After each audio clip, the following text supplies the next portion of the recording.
Still morning? Yes. Good morning. Thank you for being here today. I want to thank everyone who's standing with me, but those of you who are here to be part of this conversation. I'm happy to be joined by Mayor Pro Tem Ed Gonzalez and by council members Robert Gallegos and Richard Wynn.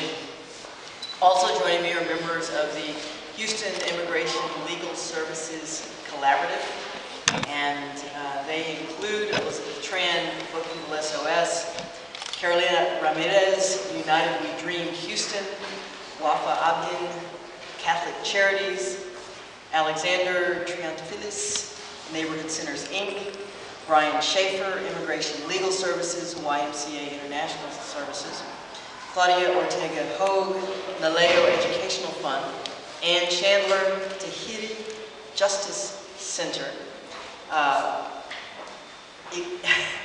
Edesema Yasmin Neza, Texas Organizing Project community member. I think I got through that pretty well, I hope.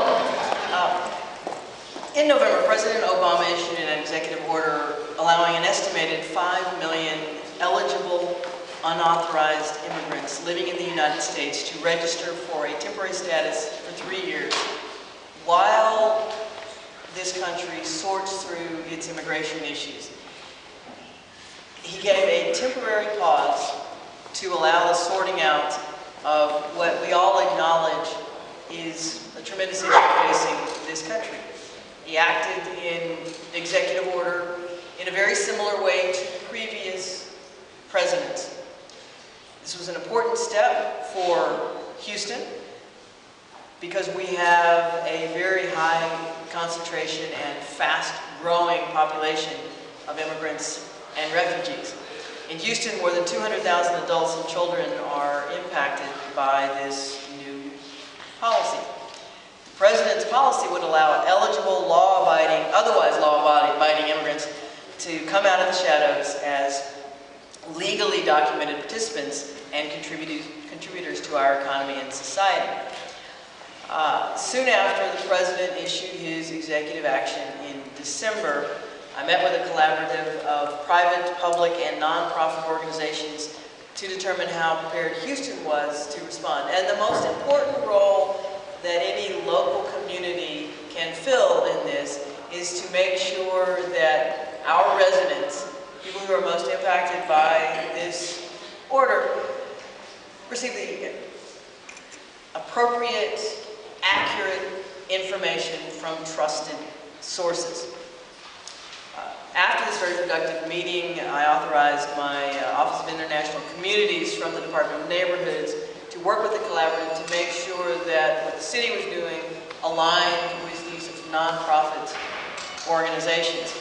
And we had a very simple goal, which was to make sure that Houstonians and Houston were prepared for the implementation phase of the President's executive order. And I am pleased to report that Houston is ready. Now, obviously everyone knows that there has been a federal judge in Texas who issued an injunction which temporarily delays the President's executive order. The federal government is, of course, expected to appeal that decision to a higher court. And there are those who are with me who can more directly address those legal issues. Our message remains that we have undocumented residents in this area who need accurate, complete information from trusted sources, and we remain ready to provide that information. And they need that information whether or not the President's executive order is temporarily delayed or delayed more long-term, because we're all in this effort for comprehensive immigration reform together. We are neighbors together, we are Houstonians together. We need to make sure that we continue to work together.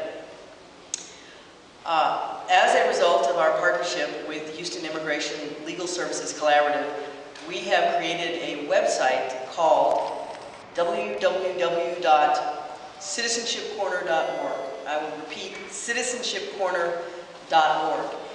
And we would encourage anyone who is interested in this issue to go to the website. It provides accurate, up-to-date information to people who need to apply for U.S. citizenship, where to register once the injunction is lifted. The information is in English, Spanish, Chinese, Vietnamese, Arabic, and Urdu. The website features a calendar of events and a schedule of public forums.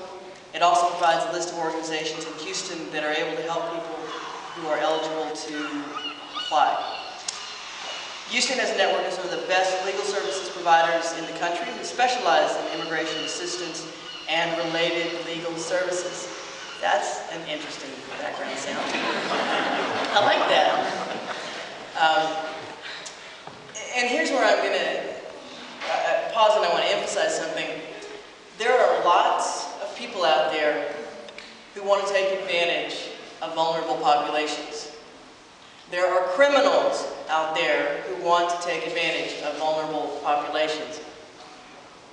And these undocumented residents of our area are a particularly vulnerable population, and because of the uncertainty in their legal status, this is a heightened moment of vulnerability for them, and it is easy for them to fall prey to scammers who try to defraud them by offering assistance for a fee.